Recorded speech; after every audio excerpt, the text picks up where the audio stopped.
अस्सलाम वालेकुम students. Last lecture हमारा हुआ था लीनियर एक्सपेंशन तक था और लीनियर एक्सपेंशन का फार्मूला डिराइव किया हमने। तो लीनियर एक्सपेंशन के फार्मूले के बाद अब हमें जो आगे इसी से हवाले से डिस्कस करना है, इसमें एक कांस्टेंट आता है alpha. This alpha is called coefficient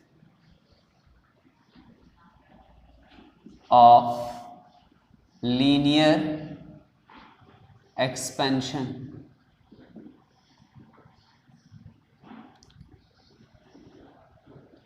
coefficient of linear expansion. Coefficient of linear expansion क्या है?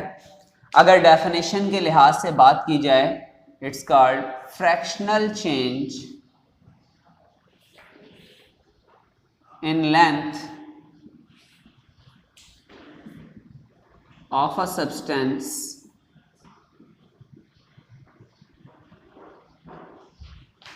per 1 degree centigrade or 1 Kelvin rise in temperature। अगर किसी सब्सटेंस के टेम्परेचर में 1 डिग्री सेंटीग्रेड या 1 केल्विन का इजाफा किया जाए, राइज किया जाए, तो उस 1 डिग्री सेंटीग्रेड या 1 केल्विन राइज करने से जो इसका फ्रैक्शनल चेंज इन लेंथ होगा, माइंड इट, आप फ्रैक्शनल चेंज इन लेंथ को कह सकते हैं change in length per unit length. तो जहां आपने फ्रैक्शनल चेंज इन लेंथ लिखा है, आप उसे change in length per unit length भी लिख सकते हैं। तो फ्रैक्शनल चेंज इन लेंथ, अगर किसी सब्सटेंस के टेम्परेचर में 1 डिग्री सेंटीग्रेड या 1 केल्विन का इजाफा किया जाएगा, तो इस 1 डिग्री या 1 केल्विन के इजाफा करने से इसका जो फ्रैक्शनल चेंज इन लेंथ होगा, उस वैल्यू को कहा जाता है कोएफिशिएंट ऑफ लीनियर एक्सपेंशन। इसे अलामत अल्फा से शो करते हैं।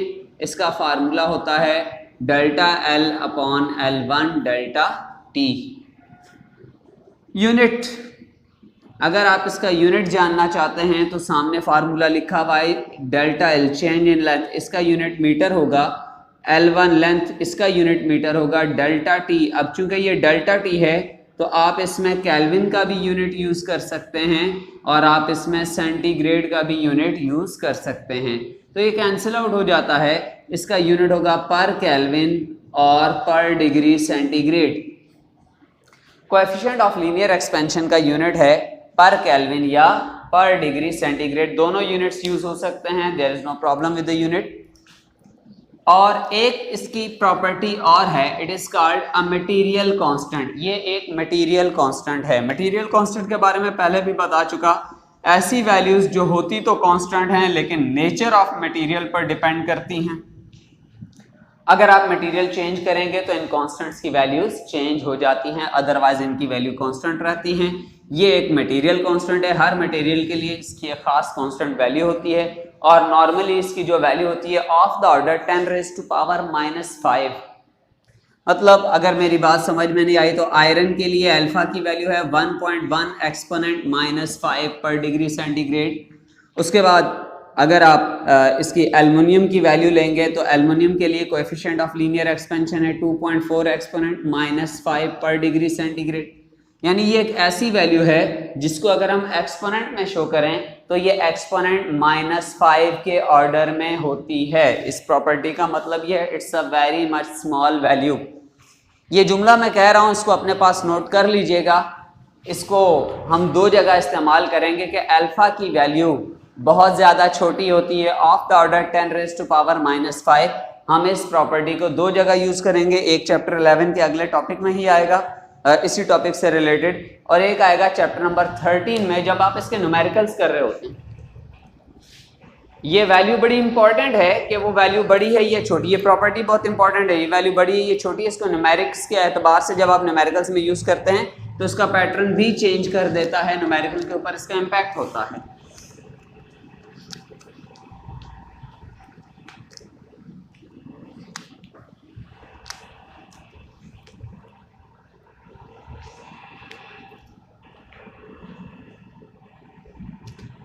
इसके साथ ही हमारा लीनियर एक्सपेंशन का टॉपिक कंप्लीट होता है और लीनियर एक्सपेंशन के बाद हमारा दूसरा टॉपिक आएगा वॉल्यूमेट्रिक और क्यूबिकल एक्सपेंशन। वॉल्यूमेट्रिक या क्यूबिकल एक्सपेंशन क्या होती है? पहली बात, ये एक प्रोसेस है, एक फेनोमेना है, एक अमल है, एक ऐसा अमल जिसमें हम किसी सब्सटेंस का टेम्परेचर इंक्रीज करें, उसको हीटअप करें और हीटअप करने की वजह से उसका वॉल्यूम इंक्रीज हो जाता है। The increase in volume of a substance, किसी सब्सटेंस के, किसी चीज़ के वॉल्यूम में इजाफा होना ड्यू टू हीटिंग, हीटअप करने की वजह से, गर्म करने की वजह से किसी सब्सटेंस के वॉल्यूम में अगर इजाफा होता है, नाउ दिस इज कॉल्ड, ये जो प्रोसेस है, ये जो अमल है, इस अमल का नाम रखा जाता है वॉल्यूमेट्रिक और क्यूबिकल एक्सपेंशन। वॉल्यूमेट्रिक और क्यूबिकल एक्सपेंशन हमारे लिए ये इस लिहाज से भी ज़्यादा इंपॉर्टेंट होता है कि लिक्विड्स और गैसेस में लीनियर एक्सपेंशन नहीं होती, लिक्विड्स और गैसेस में हमेशा वॉल्यूमेट्रिक एक्सपेंशन होती है। तो हम इस वॉल्यूमेट्रिक एक्सपेंशन का ज़्यादातर इम्प्लीमेंटेशन लिक्विड्स और गैसेस की एक्सपेंशन प्रॉपर्टीज़ में करते हैं। डेफिनेशन हो गई। इस डेफिनेशन को अगर हम एक्सप्रेशन, फार्मूले की फॉर्म में कन्वर्ट करना चाहें तो कन्वर्ट करने के लिए हमें यहाँ पर देखना पड़ेगा, हम एज्यूम करते हैं एक ऐसा क्यूबॉइड ऑब्जेक्ट जिसका इनिशियल स्टेट पर टेम्परेचर T1 है और जब इसका टेम्परेचर T1 है उस वक्त जो ये स्पेस कवर कर रहा है, जो ये जगह घेर रहा है, जो इसका वॉल्यूम है, वो वॉल्यूम V1 है। हम इसे हीटअप कर देते हैं, हम इसे गर्म कर देते हैं और गर्म करने के बाद पहली बात तो ये कि इसका टेम्परेचर जो पहले T1 था वो बढ़कर T2 हो जाएगा और दूसरी चीज़ इसका ओवरऑल वॉल्यूम जो पहले V1 था अब वो बढ़कर पहले के मुकाबले में बढ़ जाएगा और बढ़ने के बाद अब ये वॉल्यूम V2 हो जाएगा। हीटअप होने की वजह से यहाँ दो चेंजेस आ रहे हैं। पहला है चेंज ऑफ टेम्परेचर, टेम्परेचर में चेंज आ रहा है, टेम्परेचर तब्दील हो गया T1 से T2। और कितना चेंज आया अगर आप ये जानना चाहते हैं तो आप करेंगे T2 माइनस T1। और इसी तरह से वॉल्यूम में चेंज आ रहा है, कितना चेंज आ रहा है अगर आप ये जानना चाहते हैं चेंज इन वॉल्यूम तो अब आप करेंगे delta V is equal to V2 minus V1। Change in temperature T2 minus T1, change in volume V2 minus V1। अब एक्सपेरिमेंटल ऑब्जर्वेशंस हैं, लास्ट क्लास में पहले भी कह चुका कि एक्सपेरिमेंट्स कर लिए गए हैं, वहाँ से ये बातें ऑब्जर्व कर ली गई हैं, वहाँ से ये बातें पता चली हैं। एक्सपेरिमेंटल ऑब्जर्वेशंस हैं कि जो चेंज ऑफ वॉल्यूम है ये डायरेक्टली प्रोपोर्शनल है to the change of temperature. जो चेंज ऑफ वॉल्यूम है directly proportional to the change of temperature. आप ज्यादा हीटअप करेंगे, ज्यादा गर्म करेंगे, वॉल्यूम में इजाफा भी ज्यादा होगा। आप थोड़ा सा गर्म करेंगे, वॉल्यूम में इजाफा होगा लेकिन थोड़ा सा होगा। वॉल्यूम में जो चेंज आएगा that's directly proportional to the change of temperature. Secondly, the change of volume is directly proportional to the initial volume. Initial volume ज्यादा होगा, गर्म करने पर उसका वॉल्यूम बढ़ेगा भी ज्यादा। अगर इनिशियल वॉल्यूम कम होगा तो गर्म करने पर उसका वॉल्यूम कम बढ़ेगा, बढ़ जाएगा लेकिन कम बढ़ेगा। अब अगर मैं इन दोनों रिलेशंस को एक जगह के ऊपर कंबाइन कर लेता हूं, एक जगह पर एक इक्वेशन में, तो अब ये इक्वेशन लिखी जाएगी delta V is directly proportional to V1 delta T। और अगर प्रोपोर्शनैलिटी का साइन हटा दिया जाए, this is equal to beta V1 delta T।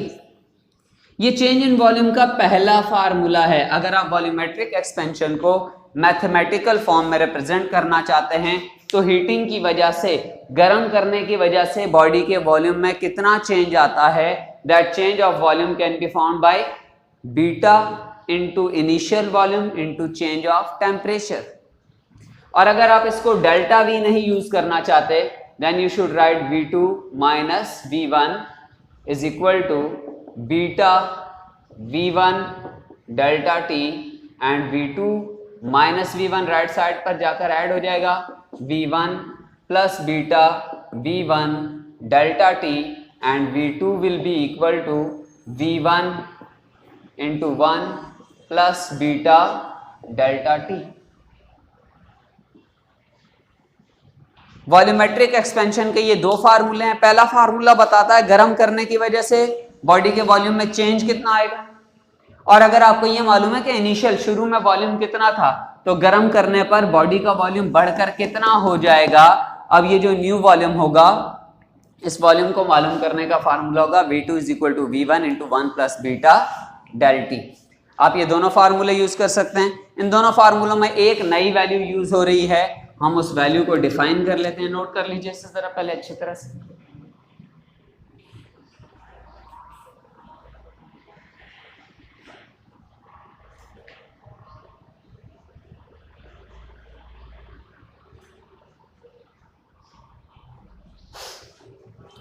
अब यहां जो नई वैल्यू यूज हो रही है बीटा, अब बीटा को डिफाइन करते हैं। What is beta? यहां थर्मल एक्सपेंशन के टॉपिक में बीटा से मुराद, beta is considered as coefficient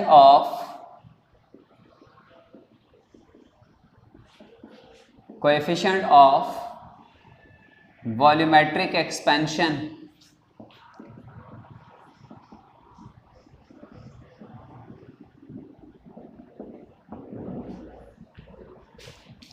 तो कोएफिशिएंट ऑफ वॉल्यूम एक्सपेंशन की definition just like coefficient of linear expansion. Coefficient of volume expansion को हम डिफाइन करते हैं, it is fractional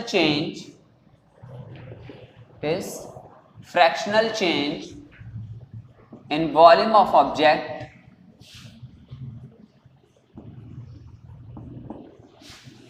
due to heating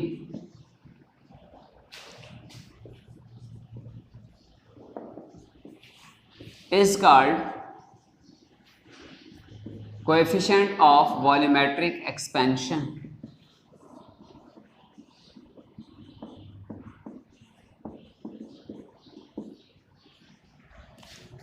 पर 1 डिग्री सेंटीग्रेड और 1 केल्विन, सॉरी इसको जरा करेक्ट कर लेंगे, fractional change in volume of object due to 1 degree centigrade और 1 kelvin rise in temperature.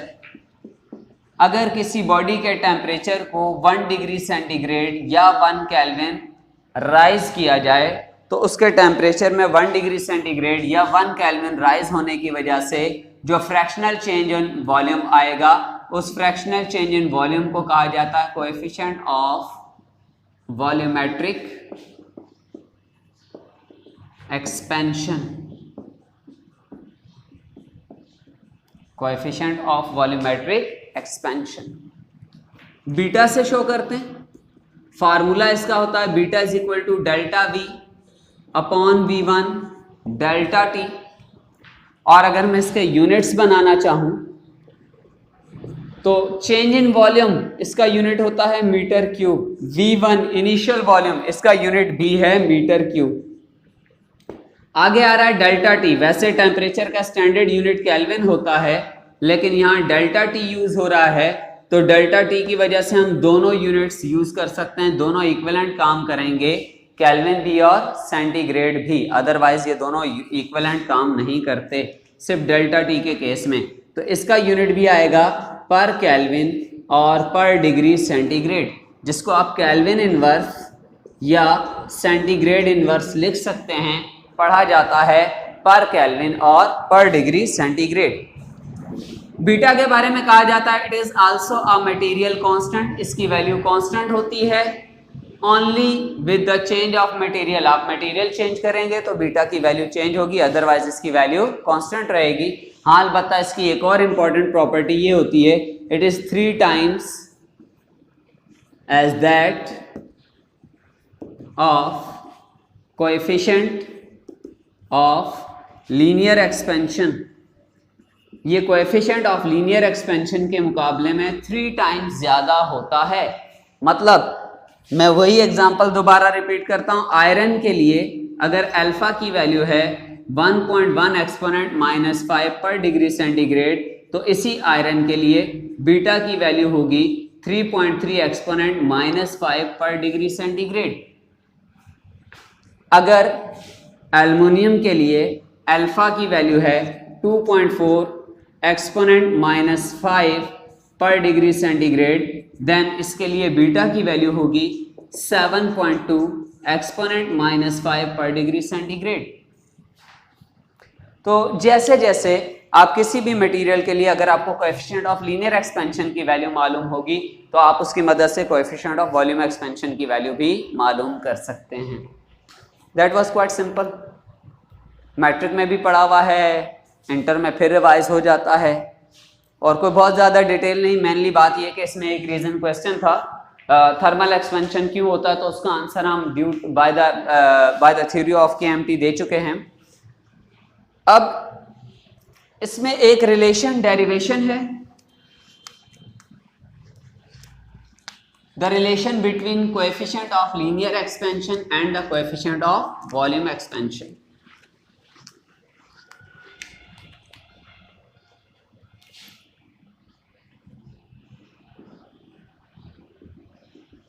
Relation between alpha and beta, where alpha means the coefficient of linear expansion and beta stands for the coefficient of volumetric expansion. Relation क्या है? Coefficient of volumetric expansion is 3 times the coefficient of linear expansion. जो coefficient of volumetric expansion की value होती है वो coefficient of linear expansion के मुकाबले में 3 टाइम्स ज्यादा होती है।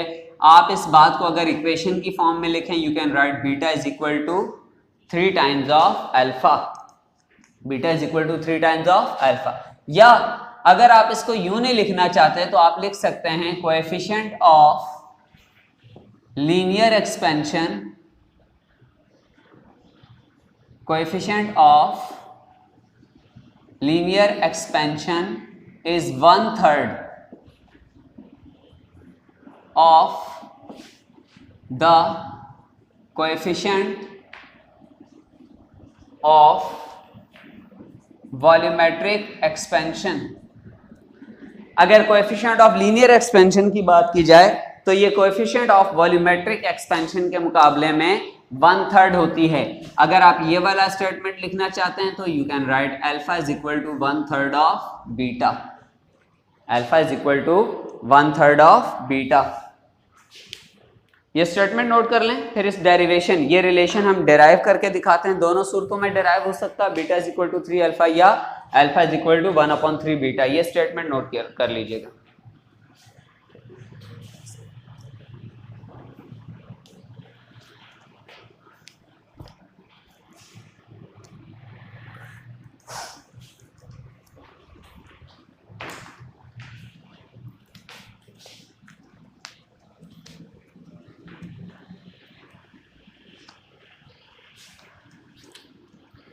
अच्छा, एक चीज़ और, अगर आप लोगों को विजुअल में थोड़ा प्रॉब्लम आ रहा हो तो मैं साथ साथ दोहरा रहा होता हूँ। अगर आप को विजुअल में प्रॉब्लम हो तो आप थोड़ा सा रिपीट में जाकर जो मैं स्टेटमेंट दोहरा रहा हूँ उसको सुनकर भी नोट कर सकते हैं। अब ये रिलेशन हमने डेराइव करना है, प्रूव करना है। ये रिलेशन हमने प्रूव करना है कि value of beta is equal to 3 times of alpha, या हमें ये डेराइव करना है alpha is equal to 1/3 of beta. ये प्रूव करना है, डेराइव करना है। ये रिलेशन डेराइव करने के लिए हम एज्यूम करते हैं एक क्यूबॉइड शेप है, एक ऐसा क्यूबॉइड शेप जिसका इनिशियल टेम्परेचर T1, और जब इसका टेम्परेचर T1 है इस वक्त इसकी लेंथ की वैल्यू को हमने एज्यूम कर लिया L1, इसकी विड्थ, इसकी चौड़ाई B1 और इसकी हाइट, इस हाइट को हमने शो कर दिया H1 से। तो ओवरऑल इस पूरे बॉडी का जो कंप्लीट वॉल्यूम बनेगा उस वॉल्यूम को हमने शो कर दिया V1 से। देन हमने इसे हीटअप किया, गर्म किया। ये बिफोर हीटिंग था और आफ्टर हीटिंग, गर्म करने के बाद चेंजेस क्या आए, क्योंकि हमने एक सॉलिड बॉडी एज्यूम किया हुआ है तो इसकी लेंथ जो पहले L1 थी अब वो लेंथ पहले के मुकाबले में बढ़ गई है, और अब जो नई लेंथ होगी उस नई लेंथ को हमने शो कर दिया L2 से। इसी तरह इसकी विड्थ जो पहले B1 थी अब वो विड्थ चौड़ाई पहले के मुकाबले में ये भी एक किस्म की लेंथ है, ये भी पहले के मुकाबले में बढ़ गई है, इस विड्थ को हमने शो कर दिया B2 से। और इसकी हाइट जो पहले H1 थी अब वो बढ़कर H2 हो गई, तो ओवरऑल इसका वॉल्यूम इंक्रीज होकर हो गया V2। तो टेम्परेचर T1 पर इसके डायमेंशंस L1, B1, H1 और वॉल्यूम V1। टेम्परेचर T2 पर इसके डायमेंशन L2, B2, H2 और वॉल्यूम V2 हैं। टेम्परेचर T2 पर इसके डायमेंशंस L2, B2 और H2 और वॉल्यूम V2 हैं।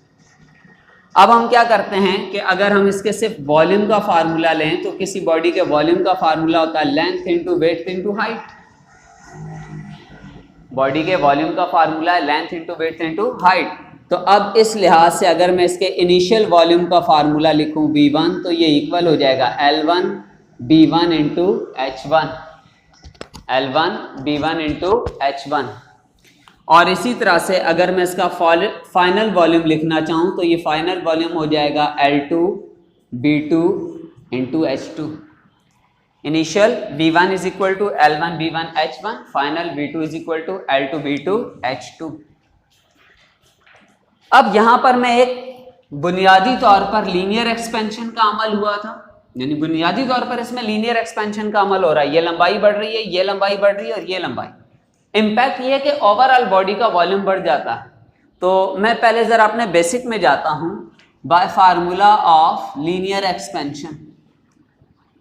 लीनियर एक्सपेंशन का फार्मूला ये कहता है कि एक बॉडी जिसकी शुरू में लेंथ L1 थी, इसको आपने गर्म किया, गर्म करने की वजह से इसकी लेंथ L1 से बढ़कर L2 हो गई।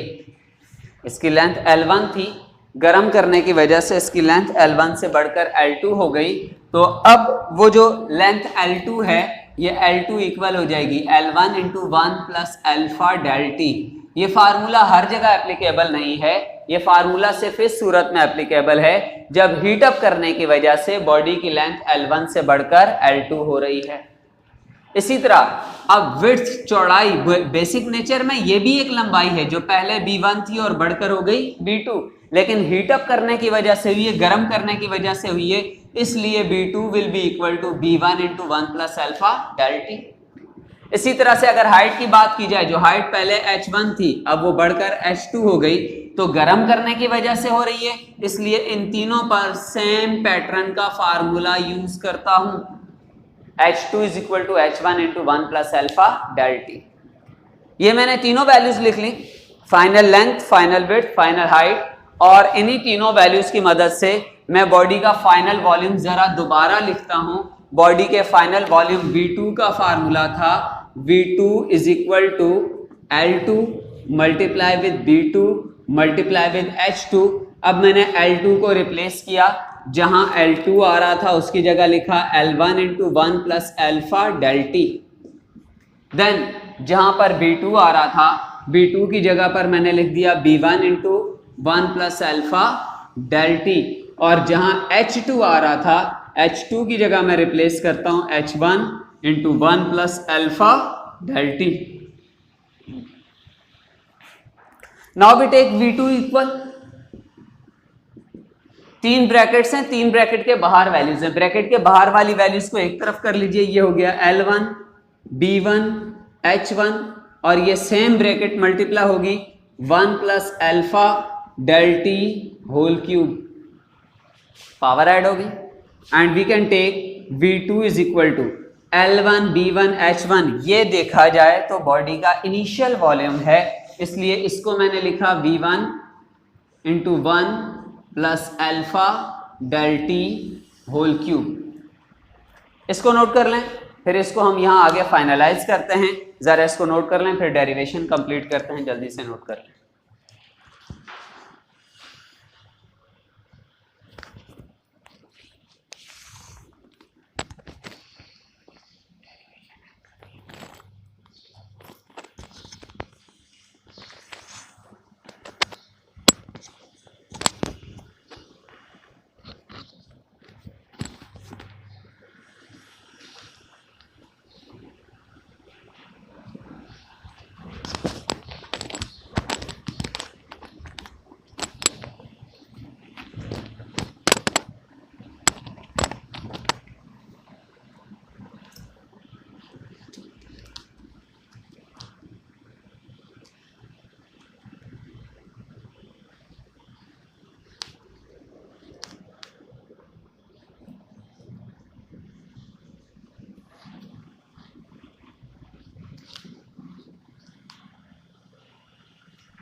तो हमने फार्मूला यहां तक डेराइव किया था V2 is equal to V1 1 plus alpha del T whole cube, और अब हम यहां से आगे एक फार्मूला अप्लाई करते हैं। मैथ्स का फार्मूला है a plus B whole cube. In short सादा तरीन अल्फाज में दो वैल्यूज की बाइनोमियल है। बाइनोमियल मतलब जो दो वैल्यूज मिलकर एक टर्म बना रही हों, दो टर्म्स मिल रही हों, तो ये a plus B whole cube है। दो टर्म्स आपस में ऐड हो रही हैं होल क्यूब, तो इसका रिजल्ट क्या होगा? फर्स्ट टर्म का क्यूब प्लस सेकेंड टर्म का cube plus 3 into first term into second term into first term plus second term. आप ए कहें बी कहें, जैसे हम लोग उर्दू मीडियम में पढ़ते थे, सो हम इसको यूं भी लिख सकते हैं कि अलिफ और प्लस बे, अगर इन दोनों का होल क्यूब किया जाए, जिसे उर्दू में मकब कहा जाता है, मकब, तो ये इक्वल हो जाएगा। इसका आंसर होगा, इसका आंसर क्या होगा? पहले वाले अलिफ का क्यूब प्लस दूसरे वाले बे का क्यूब प्लस 3 मल्टीप्लाई होगा अलिफ से बे से, और फिर ब्रैकेट में आप करेंगे अलिफ प्लस बे। That's the fact. ये ज़रा पुराना ओल्ड देसी तरीका है जो हमें पहले पढ़ाया जाता था। बट एनीवेज हम आते हैं आप लोगों के मॉडर्न तरीके पर कि अगर a plus B whole cube है, that will be taken as a cube plus b cube plus 3ab into a plus b, where a stands for first term, b stands for second term. v2 will be equal to v1। इन दोनों में से पहली term है 1, ये हो जाएगा 1 cube plus second term है अल्फा, तो ये हो जाएगा alpha cube del T cube plus 3 1 alpha del T into 1 plus alpha del T complete. V2 will be equal to V1,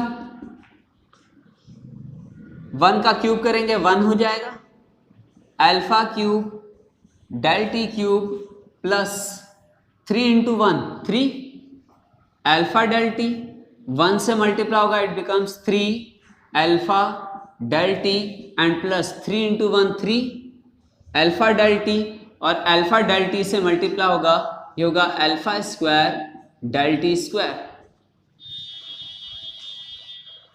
अब हम यहां पर आते हैं, अल्फा के बारे में हमने कहा था alpha is the value of the order 10 raise to power -5 mention किया था अल्फा की वैल्यू बताते वक्त। तो अब चूंकि alpha of the order 10 raise to power -5 है, तो अल्फा स्क्वायर का ऑर्डर हो जाएगा 10 raise to power -10, alpha cube का ऑर्डर हो जाएगा 10 रेज़ टू पावर -15।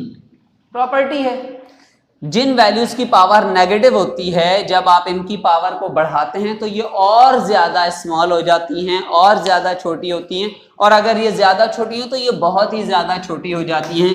अब इस कैलकुलेशन में, वॉल्यूमेट्रिक एक्सपेंशन की इस कैलकुलेशन में हमें अल्फा से तो कोई प्रॉब्लम नहीं है, लेकिन अल्फा का स्क्वायर 10 रेज़ टू पावर -10 ये इतनी ज़्यादा छोटी वैल्यू होती है कि हम अल्फा स्क्वायर की इस छोटी वैल्यू को बाकी वैल्यूज में अगर प्लस या माइनस नहीं करेंगे तो प्लस या माइनस ना करने के बावजूद भी कोई इंपैक्ट नहीं पड़ेगा, यानी ये इतनी छोटी वैल्यू हो जाएगी कि हम इसे निगलेक्ट कर सकते हैं।